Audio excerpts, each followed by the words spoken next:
Terima kasih. Terima kasih Tuan Pengerusi dan terima kasih Yang Berhormat Menteri. Saya sekadar mau sekali lagi mendapat penjelasan daripada Menteri, khususnya di segi di Industrial Master Plan yang ketiga yang sewajarnya membawa kita kepada 2020 itu, yang bermula 2006.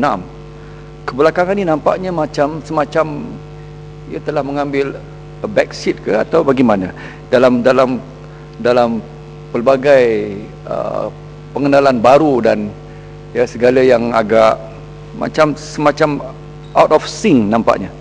Tidak ada kesejajarannya, dan saya pun memerhatikan ini akan menjejaskan our industrial policy, ataukah kita akan menunggu juga NEAC untuk membawa model itu, ataupun kita sudah mengakui bahawa ia perlu di-revise semula.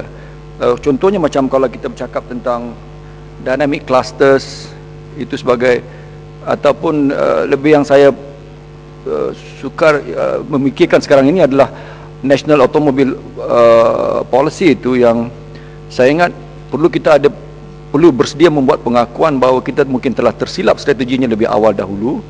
Sepatutnya kita menjadikan negara ini satu auto manufacturing business ataupun auto komponen industri yang merupakan satu region hub yang baik dan punya daya saing yang seperti Thailand.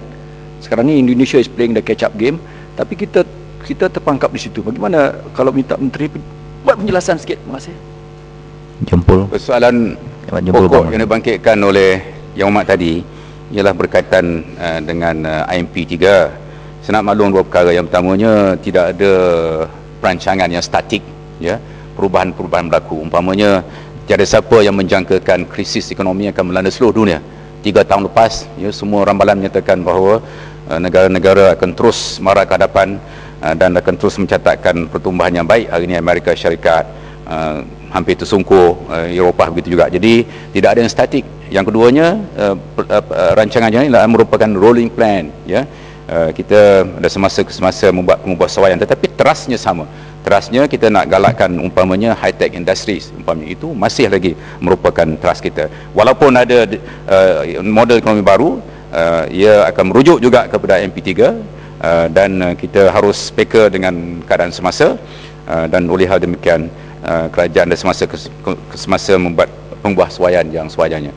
Saya jempol, lepas tu kerana 3.5 kena berhenti banyak lagi. Lepas ni saya nak cakap tentang daya saing, nak cakap pasal FTA, nak cakap pasal Madrid, nak cakap pasal usahawan, nak cakap pasal foreign direct investment. Ini Madrid ni satu isu yang saya yakin yang ramai nak dengar. Kalau saya bagi satu lagi, lepas tu saya teruskan. Sila. Lepas tu Yang Amat nak dicela lagi, Yang Amat. Terima kasih Yang Amat. Saya tengok dasar kementerian hanya promosikan pelabur luar datang melabur modal dalam negara kita lebih banyak. Sebenarnya satu bidang lagi, iaitu usaha untuk meningkatkan penambahan modal di kalangan industri-industri kecil yang ada dalam negara kita ini macam terabai. Jadi industri kecil ni sebenarnya banyak di kawasan luar bandar.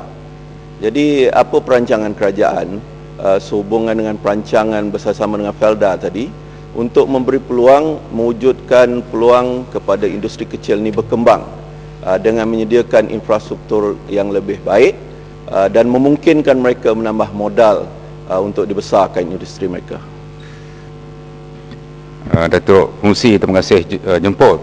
Yang pertamanya, tidak benar kita tumpu perhatian cuma kepada usaha-usaha menarik pelaburan luar.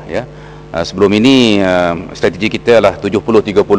70% usaha diberikan kepada inisiatif menarik pelabur asing, 30% dalam negara. Sekarang ni kita telah ubah dasarnya 50-50. Tumpuan yang sama diberikan kepada pelaburan asing dan pelaburan luar negara. Dan dalam tempoh terdekat kita ada satu program secara besar-besaran juga untuk mengadakan pertemuan dengan tokoh-tokoh korporat tempatan bagi mencari jalan bagaimana mereka boleh menyumbang dengan lebih hebat lagi kepada peningkatan pelaburan dalam negara.